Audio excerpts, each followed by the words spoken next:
Welcome to Fatal Fortunes. A show where we talk about people, places, and misfortunate events.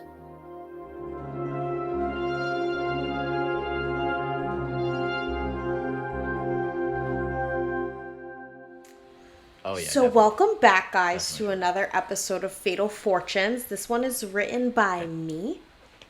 It is a murder, and it takes place in ye olde Cambridge, Massachusetts at Harvard University. I don't know about you, Nathan, but I never ever, back in Beantown, I never ever thought that I could get into an Ivy League, therefore I never applied. What about you? No. Oh, yeah. Not at all. Why would I try that? I also heard a crazy story. So basically this weekend, or if you're listening to this, we're recording this Halloween weekend. So last weekend, Casey Affleck was in town. And he went into a store that sold Wicked Pissa shirts and was asking the employees, like, do you know where the saying comes from? And they're like, no, it's just like a local accent thing. And he was like, I said it in a movie. And his girlfriend is like telling him to stop. And then my other friend, Jackie, she's the manager of a store in Harvard Square, and he went in there, and she said that he was absolutely the piece of shit you would have expected him to be. Yep. That tracks. So there we are in ye olde Cambridge, Massachusetts. And the year is 1995. Instead of starting with our subject's birth years this time, I wanted to talk about what was going on the year that this murder happened, so we can frame and place the emotions those people were going through at that time. We're getting real close to the present, really close to the time of our own births, which I think is cool. And of course, this is a story about these two women who came together and tragedy resulted, but I don't want anyone to think that I am glorifying this horrible tragedy, even though over the past 2 years I've had a podcast about glorifying horrible things that have happened. And remember, you can watch us now on Spotify. I straightened my hair for this. Dang. So if you guys want to go appreciate that, thank you. Thank you. And then there's also a light beam that I'm just going to stay exactly in it so that you can barely see my zit. You can just think that my zit is a beam of light. Anyway, let's just get right to it. The year is 1995. And I only put the stuff up through May because post-May is when the murder has happened, so they're not dealing with those pressures of what happens in the latter half of the year. But in Austria, Finland, and Sweden, they joined the European Union that year. There's the Mexican peso crisis, where President Bill Clinton invokes emergency powers to extend a $20 billion loan to help Mexico avert financial collapse. I feel like that does not get talked about that often. Yeah, I didn't know about that. Yeah, I feel like we tend to be like, no, we're not giving Mexico any money, but that is that's a sum.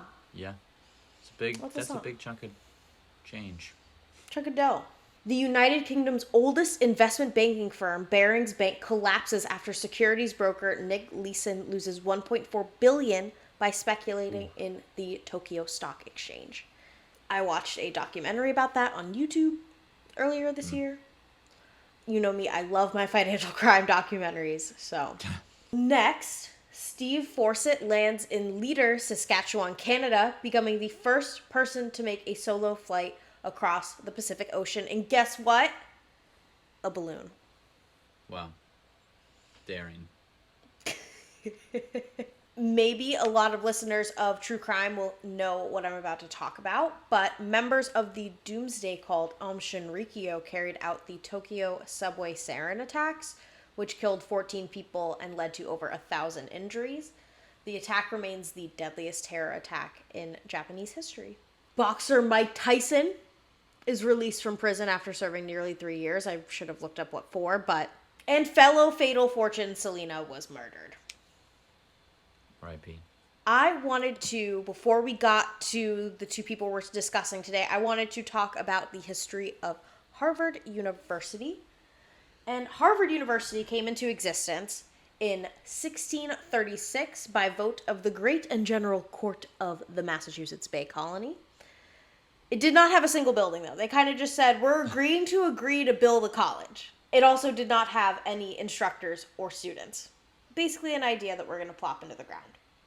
At this time, the only place that you could go to school was Boston Latin School, which was founded in 1635. But there was nowhere to go once you finished. It was basically you got your Latin education and your theology education, cap boom, out into Massachusetts society. And of course, fun fact, I think that if you've been listening to this podcast for long enough, you know I went to Boston Latin School. So anytime I get to talk about my alma mater, I feel pretty gassed. And it won't be the last time it comes up, okay? No. It won't be the last. In 1638, the college became home for North America's first known printing press. John Harvard, he had donated about 400 books, which was a sizable amount at the time, to the school, along with several £100, and the college was renamed for him. So it wasn't founded by John Harvard, but it was named in tribute to John Harvard. I know that that's a big misconception. For about the first 100 years, the school was centered around, like I said, the studying of theology, with no one denomination ruling, except, we're all Puritans, so. 7 alumni ended up dying fighting in the Revolutionary War. Between 1830 and 1870, Harvard became, the elitist place we know today. The state had started to pull back on funding for private universities after the fall of the Federalist Party. The first black graduate of Harvard was Richard Theodore Greener in 1870, and Louis Brandeis, the first Jewish person to sit on the Supreme Court, graduated from Harvard as well. They were known as pretty progressive for letting in Jews, which is, ironic because we think of that as just, bare minimum, not progressive at all today, but it was like, wow, yeah. Whoa. They were so ahead of their time. Letting in other whites. Oh my God. Weird how they were one of the last cities in the country to desegregate schools, though.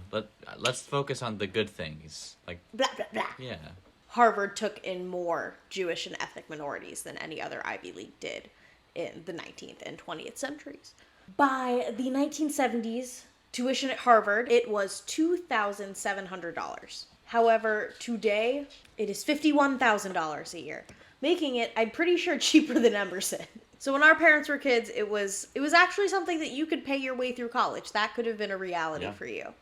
Harvard was not always a co-ed university. They had a sister college called Radcliffe College, very Harry Potter sounding, that existed from 1879 until the final merger with Harvard concluded in 1999. The med school began admitting women in 1945, and you could go to Radcliffe and take Harvard classes from the 60s and 70s onward. All Harvard freshmen live in the yard until they get sorted into houses. Also very Harry Potter. Wow, very Harry Potter. It is these upper-level dorms where our murder takes place.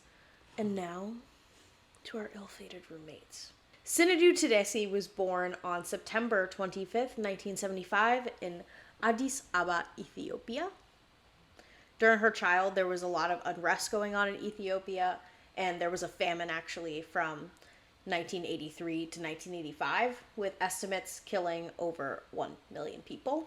Coinciding with the famine, SINEDU's father was jailed for 2 years. She did really well in school, but she suffered socially. She wasn't close to any of her classmates or family members, so she didn't really develop in the way that a lot of us do. Her devotion to her studies led to her being admitted to the International Community School in Addis Ababa. Later, she was her high school's valedictorian and president of the student government. So, to me, she couldn't have been that antisocial if she was elected president of the student government. But fair. Yeah, gotta be charismatic to do that. But before she knew it, she was off to Harvard University to study medicine on a full scholarship. Once at Harvard, SINEDU was now not a standout student, but one of the many. She had a GPA in the 3s, and this would not be good enough to continue to Harvard Medical School. SINEDU made no friends while at Harvard. She sent letters to dozens of strangers that she just picked random out of the phone book. I know they don't even make phone books like that anymore.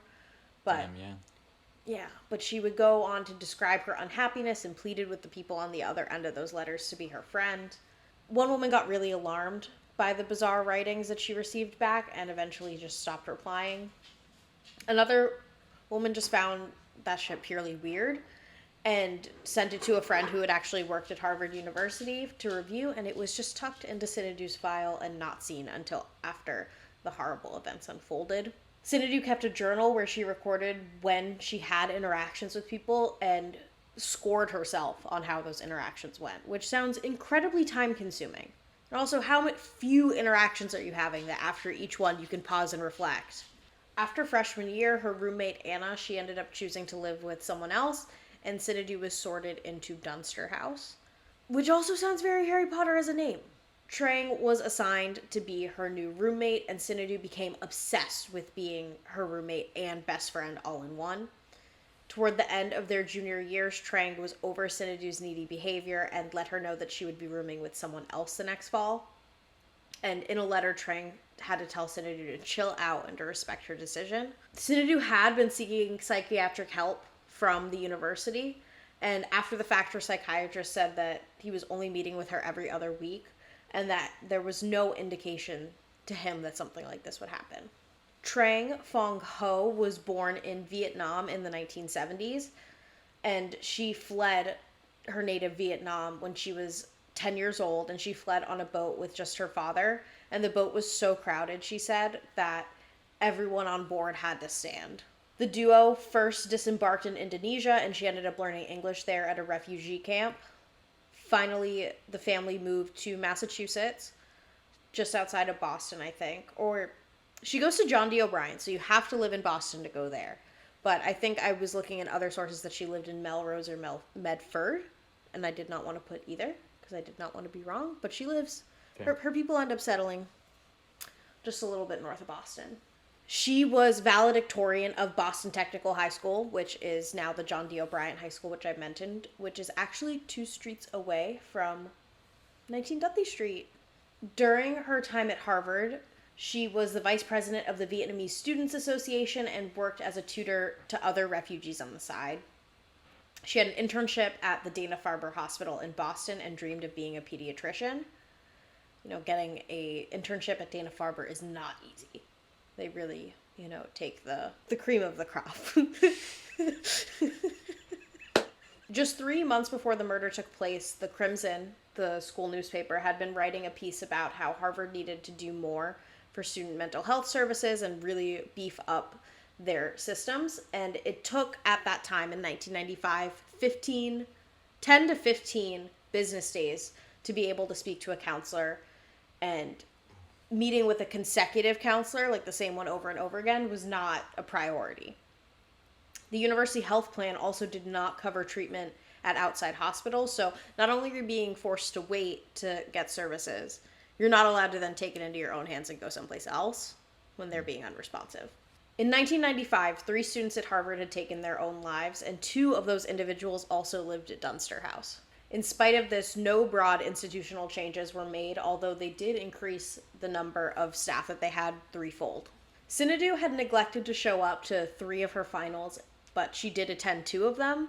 I kind of feel like this was her going back and forth on her decision, but no one at the school noticed she was absent. Like, she didn't have any friends. She wasn't, engaged like that with her studies and her professors, so no one noticed that she had missed these exams, and they didn't check on her. The Tuesday before the murder, Sinedu sent the Harvard Crimson a photo of herself and a note that said there would soon be, quote, a juicy story, unquote, about this person, and to save this picture. But everyone kind of looked at it and was like, what the fuck? And the picture was soon thrown away, only to be found in the trash after the murder by the police. She also had coffee with another student from Ethiopia this week, and he thinks that this was like her saying goodbye to him. Trang has a best friend, her name is Tao, and she had come over the night before they were supposed to move out to help start packing Trang's belongings. And she said that while they were there, Sinedu was weeping on her side of the room. On the morning of the murder, Trang and Tao were at Trang's dorm room and they were sleeping head to foot. They heard Sinedu's alarm go off at like 5:30 in the morning, very early. And they quickly went back to bed after they heard the sound of the shower in the bathroom. It is believed that while the shower was on, Sinedu was tying the noose and crying and hoping that that would cover up the sound. When Tao awoke next, she saw Sinedu standing over Trang, stabbing her in the face. She had put her hands up and tried to stop her and was injured in the process. Tao was able to get out of the bed and run out of the room, but heard the door click behind her. She had just left Trang alone in the room with Sinedu. As we all know, the college dorm rooms, they're not equipped to just remain unlocked. They always just lock right behind them, and you need the key or the tap to get back in. In the courtyard, she like, it's Sunday, like, it's a very quiet Sunday morning. Sun's just risen, so there's not really anyone out in the courtyard. She runs outside. Finally, someone comes out, and she and other Dunster House residents call for help. When the police entered the room, they found Trang on the floor. She had tried to crawl to the door for help, but she did not survive after being stabbed a total of 45 times. The bathroom door was barricaded shut, and when opened, they found Sinedu hanging in the shower. That's awful. That is an awful story. Terrible. And yeah. And it's crazy to think how recent this was. Like, it just feels so close. Right. Like, I've known people to go through some pretty bad mental health crises, and same as Harvard, schools don't really care. Like, they do not prioritize their students. And wild that the Crimson reported on something that was this relevant, like, a couple weeks before. Right. Trang ended up being buried at Mount Auburn Cemetery in Cambridge. Her tombstone is inscribed, "You decide. For me, I will make many differences." And this was a quote from her high school valedictorian speech, because she probably would have made a lot of differences in a lot of, kids' lives as a pediatrician. Sinedu was buried back in Ethiopia. Her actions really shocked her community, as suicide is not a cultural norm in Ethiopia. Then President of Harvard, Neil Rudenstein, visited the crime scene Sunday morning and wrote to the residents of Dunster House saying he was, quote, deeply saddened, unquote, by the tragedy. It's like he basically said thoughts and prayers. At a convocation in the fall, Reverend Peter J. Gomes said that future hope was tragically cut short by the crazed hands of violence in the spring, and yet that violence should not exercise its dominion over us, and it should not hold us hostage to the past. To 70 people who had attended the memorial at Appleton Chapel in September. Harvard, actually, a good thing that they did, I think, is they established a scholarship in Trang's name called the TRANG PHUONG HO Public Service Fellowship. They actually this time responded to their lack of mental health services, and they ended up mandating that first-time appointments be scheduled within 7 days as opposed to the 10 to 15 days. We made it slightly less shitty for you. Hooray! We cut shittiness in half, okay? It increased its emergency hours and staffing, and it changed its hours to better fit student schedules.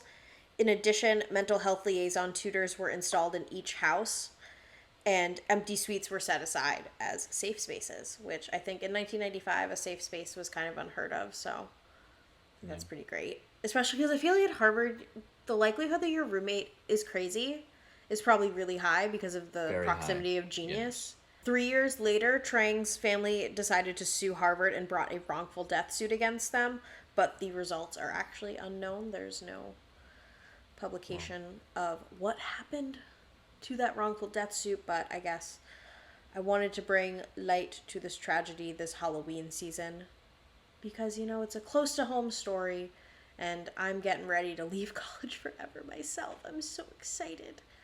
Do it. As we sit here, 48 more days. But anyway, thank you so much for listening to this episode of Fatal Fortunes. I hope that upon listening to this, you guys reach out to a friend that you know might not be having the best time and checking in on them and reaching out to them, because the systems and the services around them could be letting them down right now, and they just need someone to ask how they're doing. So please go do that, guys. And remember, on Tuesdays, Nathan and I talk ghosts. See you next time. Bye.